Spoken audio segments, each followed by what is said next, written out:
She's only 19 years old. What am I doing with my life? Hey, 2 likes, thanks. Do I really like this photo? Does it really need more likes? I really hope I get invited to that party later. 1 more like, nice. Welcome to the internal monologue of every social media scroll. Everyone has done this once in our lives, if not more than once. This is how Bailey Pronoun opened her speech, and how I deemed it necessary to open mine. In this speech, she talks about the dangers of getting too invested in social media and how to combat this problem, and how to go past and make your social media experience better, because we use it in every part of our day-to-day life. Okay, who is Bailey Pronoun? Bailey Pronoun is a digital media marketer. She speaks a lot about technology and how it affects mental health and how you can improve your mental health while still using social media. She owns her own business, Skill Care, which is she helps digital media advertisement also work for the people instead of just against it. When and where? The speech was given February of 2017 at TEDx Ryerson U, and people who were all present there were mainly 18 to 26-year-olds, and they were all at this university for this TED Talk that she gave, and they continued to, during their speech, they all reacted mainly positively and realized that they do have a problem and that they should be fixed.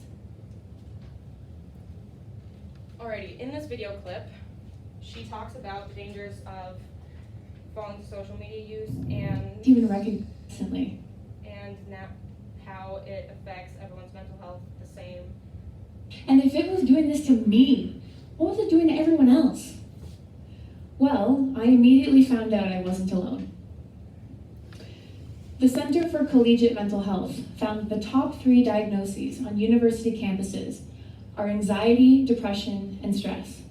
And numerous studies from the US, Canada, the UK, you name it, have linked this high social media use with these high levels of anxiety and depression. But the scary thing is that high social media use is almost everyone I know. It's my friends, it's my family, my colleagues. 90% of 18 to 29-year-olds are on social media. We spend on average 2 hours a day there. We don't even eat for 2 hours a day. 70% of the Canadian population is on social media. Our voter turnout isn't even 70%. Anything we do this often is worthy of critical observation.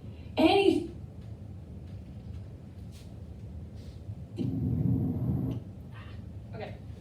that speech perfectly led into many ways that she used ethos, pathos, and logos throughout her speech.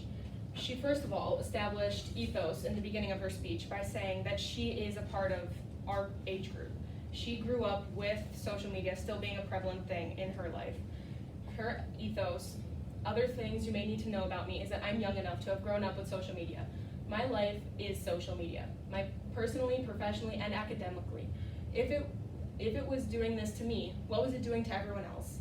She does this to set up her own credibility in making us all believe that she is also just like us and has these same problems. She uses pathos many times throughout her speech as well. She uses it when describing her time when she went on a vacation without her phone, and how many times she wanted to pull out her phone and take a picture of these beautiful picturesque sights. She uses many different ways of implementing our emotions to try to pull us into believing that this is a real problem, which it is for most people. And logos. She uses many statistics throughout the speech.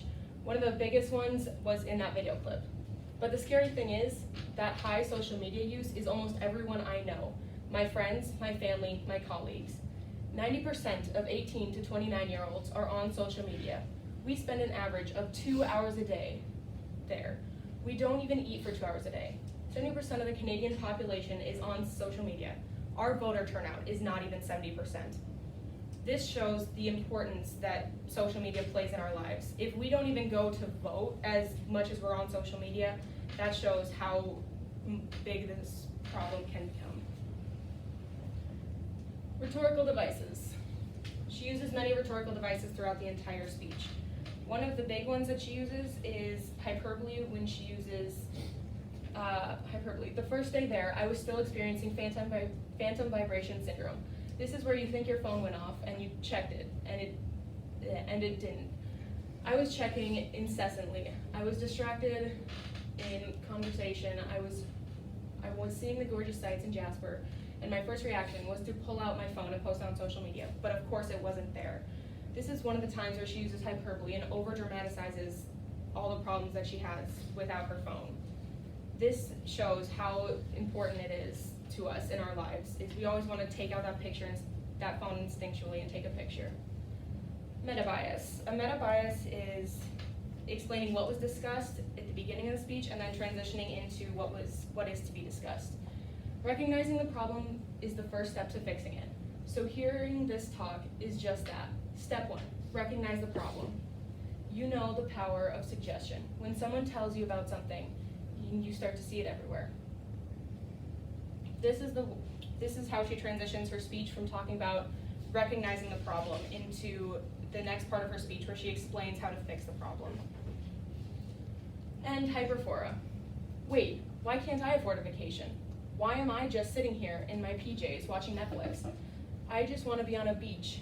Here's the thing, I know her very well. This was out of the ordinary for her. I knew this wasn't typical. She's normally drowning in schoolwork. But who wants to see that? The highlights are what people want to see.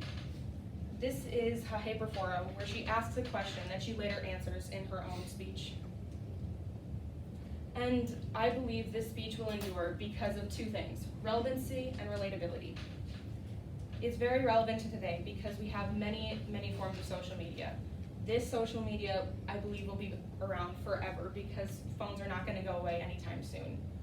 And relatability. We all have a problem with overusing on social media and oversharing our lives on social media. Being able to cut back healthily in many ways that she describes in this speech will help us all to have a better experience on social media. Thank you for listening to my speech.